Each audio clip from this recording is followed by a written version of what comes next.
آپ سب کو میری طرف سے بہت بہت سلام۔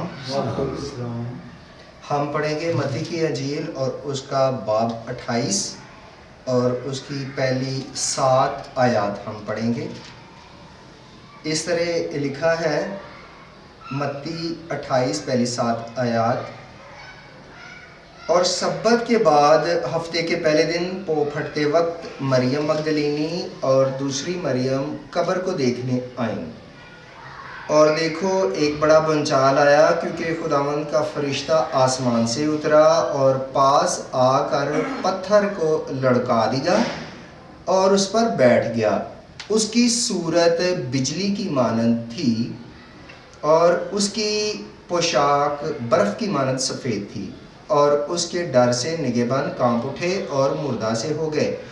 فرشتے نے عورتوں سے کہا، تم نہ ڈرو، کیونکہ میں جانتا ہوں کہ تم یسوع کو ڈھونڈتی ہو جو مصلوب ہوا تھا۔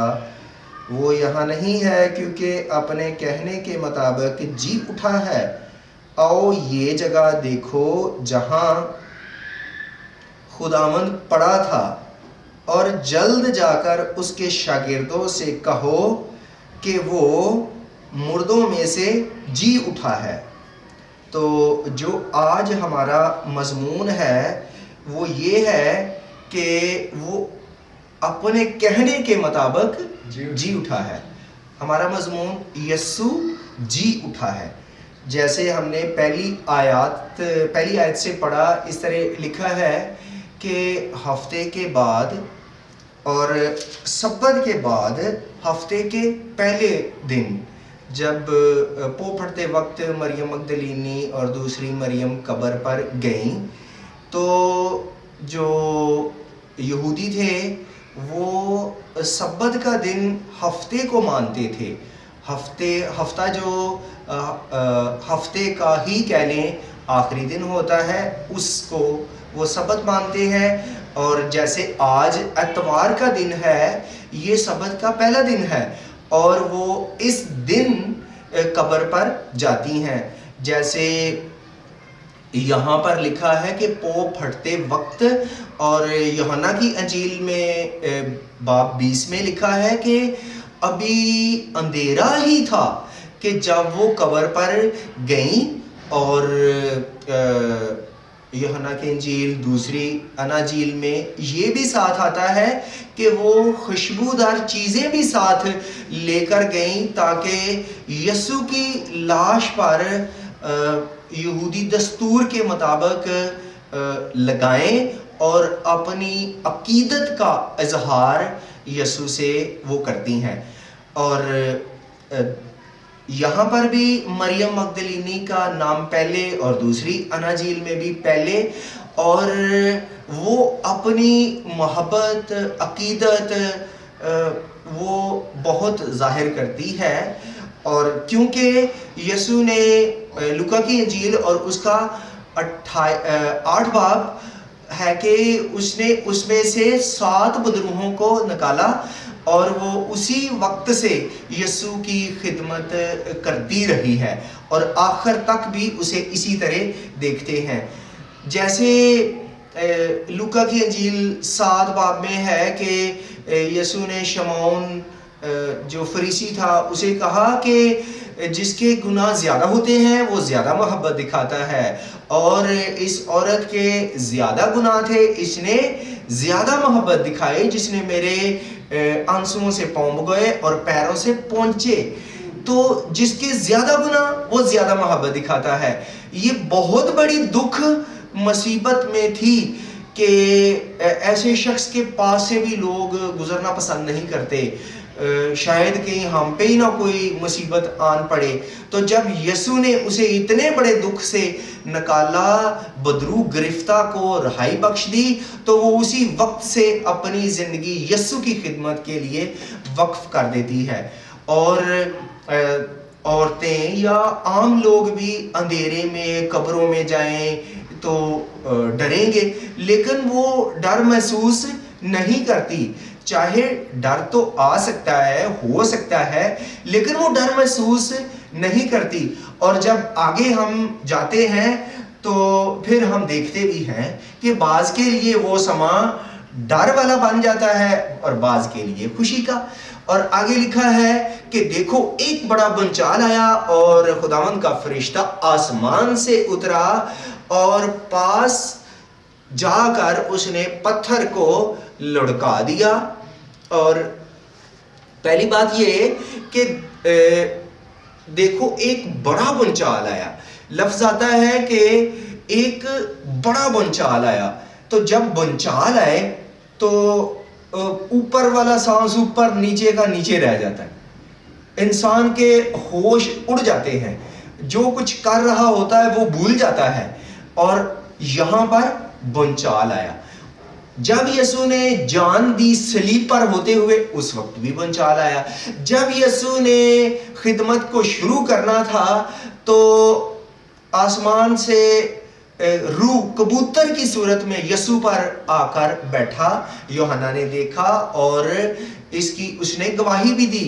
اور پھر جب یسوع پیدا ہوا تو اس وقت فرشتے آئے اور فرشتوں نے چرواہوں کو خوشخبری سنائی کہ اس موقع پر یسوع جی اٹھا ہے۔ تو جی اٹھنے کے وقت بھی ایک انوکھا سا سما بنتا ہے، کیونکہ یسوع خاص ہے۔ یسوع جب مر گیا، یسوع نے جب خدمت شروع کی، یسوع جب دنیا میں آیا، کیونکہ وہ خاص ہے، وہ فرق ہے، اس کا جو ہر ایک بڑا قدم ہے، اس کی زندگی میں خاص واقعہ ہے، اس پر ہم کوئی خاص واقعہ دیکھتے ہیں جو دنیا سے ہٹ کر ہوتا ہے، جو دنیا کو حیران کر دینے والا ہوتا ہے، کیونکہ وہ خود بھی انوکھا ہے، خاص ہے۔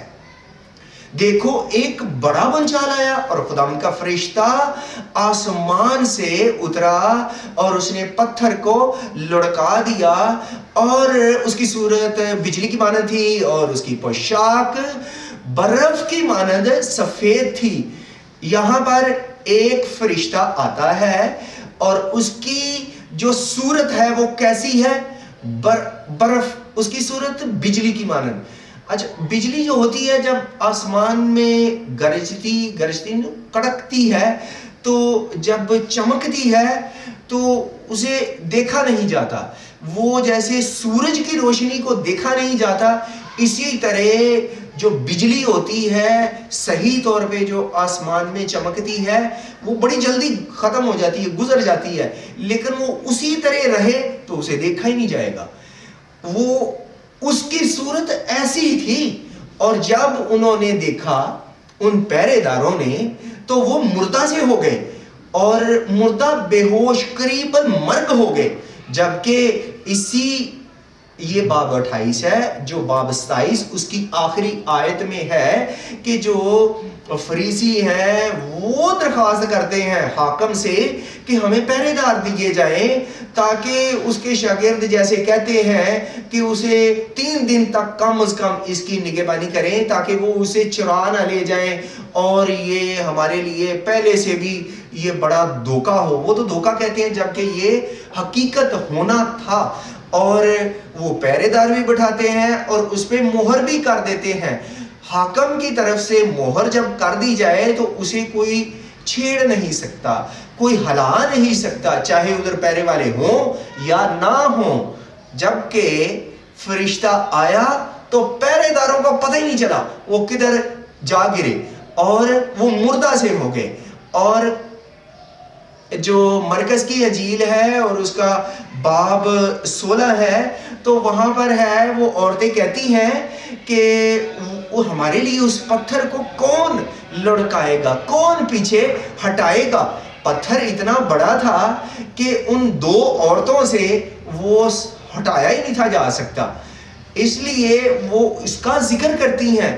جبکہ جو خدا ہے اپنے لوگوں سے محبت کرتا ہے، یسوع اپنے لوگوں سے محبت کرتا ہے، اس کے فرشتے اپنے لوگوں کو پہچانتے ہیں، اور جو اس سے مخالفت رکھتے ہیں ان کے لیے پھر وہ ویسا ہی رویہ رکھتا ہے جیسا وہ اس کے لوگوں سے رکھتے ہیں۔ دیکھیں وہ گر گئے، وہ بے ہوش ہو گئے، اور جب وہ ان سے مخاطب ہوتا ہے وہ پہلی بات کیا کہتا ہے؟ ڈرو مت، کیونکہ میں جانتا ہوں کہ تم یسوع کو ڈھونڈتی ہو جو مصلوب ہوا تھا۔ وہ عورتوں کو یہ کہتا ہے کہ تم نہ ڈرو، مجھے پتا ہے کہ تم یسوع کو ڈھونڈتی ہو۔ یہاں پر ہم ایک اور بھی بات سیکھتے ہیں کہ یہاں پر ایک فرشتہ ہے اور کسی قسم کا کوئی ہنگامہ نہیں ہو سکا۔ وہ کوئی جا کے کہتے نہیں ہو فرشتے آگے نہیں، یا کوئی ہمارے مخالف آگے اور جی یسوع کو قابو میں کریں۔ اور کیونکہ میں بتانا چاہ رہا ہوں متی 26 باب میں ہے، یسوع نے اس وقت پترس سے کہا کہ تو تلوار کو میان میں رکھ، میں ابھی باپ سے درخواست کر سکتا ہوں اور وہ 12 تمن سے زیادہ میرے لیے بھیج سکتا ہے، جبکہ ایک تمن میں 6000 ہوتے ہیں، اور ایک فرشتہ ہی وہ سب کچھ رستہ صاف کر دیتا ہے اور کوئی ان کی مخالفت نہیں کرتا۔ اور جب انہوں نے جیسا یسوع نے کہا تھا کہ تم یسوع کو ڈھونڈتی ہو جو مصلوب ہوا تھا، یسوع مصلوب کیوں ہوا؟ سوال یہ ہے کہ یسوع مصلوب کیوں ہوا؟ کیونکہ یسوع اس لیے مصلوب ہوا، خدا نے دنیا سے ایسی محبت رکھی کہ اس نے اپنا اکلوتا بیٹا بخش دیا تاکہ جو کوئی اس پر ایمان لائے ہلاک نہ ہو بلکہ ہمیشہ کی زندگی پائے۔ یہ یوحنا 3:16 کی آیت بڑی مشہور ہے۔ خدا نے دنیا سے محبت رکھی اس لیے اس نے اپنے بیٹے کو دنیا میں بھیجا۔ اس سے پہلے نبی آتے رہے، بڑے نیک پرہیزگار، خدا کے ڈر خوف میں چلنے والے، خدا کے ساتھ ساتھ چلنے والے، جیسے نوح کے ساتھ کے لیے یہ الفاظ استعمال کیے گئے، وہ خدا کے ساتھ ساتھ چلتا رہا۔ تو کوئی بشر کہہ لے موسیٰ، کہہ لے شریعت بھی ہمیں پاک صاف نہ ٹھہرا سکی، بلکہ شریعت تو ہمیں گناہ کی پہچان دیتی ہے، اور شریعت انسان کو بتاتی ہے کہ تو گنہگار ہے اور تجھے نجات کی ضرورت ہے، اور نجات جو تجھے شریعت کے ہوتے ہوئے ملتی ہے وہ عارضی ہے۔ اسی لیے تو ہر سال اس کا کفارہ دیا جاتا، اور ہر چھوٹی چھوٹی بات پہ، خطا پہ وہ قربانیاں گزرانتے تھے۔ اور جو یعقوب کا خط ہے اور اس کا 2 باب آیت 9 میں ہے، وہاں پر لکھا ہے کہ جو شریعت ہے وہ تم کو قصوروار ٹھہراتی ہے، کیونکہ جب ہم شریعت پر عمل کریں تو کسی ایک چھوٹی سی بھی خطا ہو جائے تو ساری باتوں میں سمجھا جاتا ہے کہ وہ قصوروار ہے۔ تو انسان ہوتے ہوئے غلطیاں تو ہوتی رہتی ہیں، تو جو شریعت ہے وہ انسان کو ٹھہراتی ہی قصوروار ہے، جبکہ جو یسوع کا کفارہ ہے، یسوع کی قربانی ہے، یسوع کا صلیب دیا جانا ہے، وہ ہمیں ہمارے گناہوں سے پاک صاف کرتا ہے، بشرطے ہم اس کے کفارے پر ایمان لائیں۔ یسوع اس لیے مصلوب ہوا کیونکہ میں جانتا ہوں کہ تم یسوع کو ڈھونڈتی ہو جو مصلوب ہوا تھا۔ وہ یہاں نہیں ہے، آؤ وہ جگہ دیکھو، کیونکہ وہ اپنے کہنے کے مطابق جی اٹھا ہے۔ یسوع آج کے دن جی اٹھا ہے۔ اگر یسوع نے کہہ لے کہ جان دی ہمارے لیے، وہ مر گیا، تو اگر وہ جی، یہ تو ہو ہی نہیں سکتا، کیونکہ یسوع نے جو باتیں کہیں وہ لفظ بلفظ پوری ہوتی ہیں۔ لیکن فرض کر لیں کہ اگر ایسے ہو جاتا تو ہماری امید بھی دفن رہتی، لیکن یسوع کیا؟ یسوع جی اٹھا ہے آج کے دن۔ دیکھو یہ وہ جگہ ہے کہ جہاں یسوع پڑا تھا اور وہ اپنے کہنے کے مطابق جی اٹھا ہے۔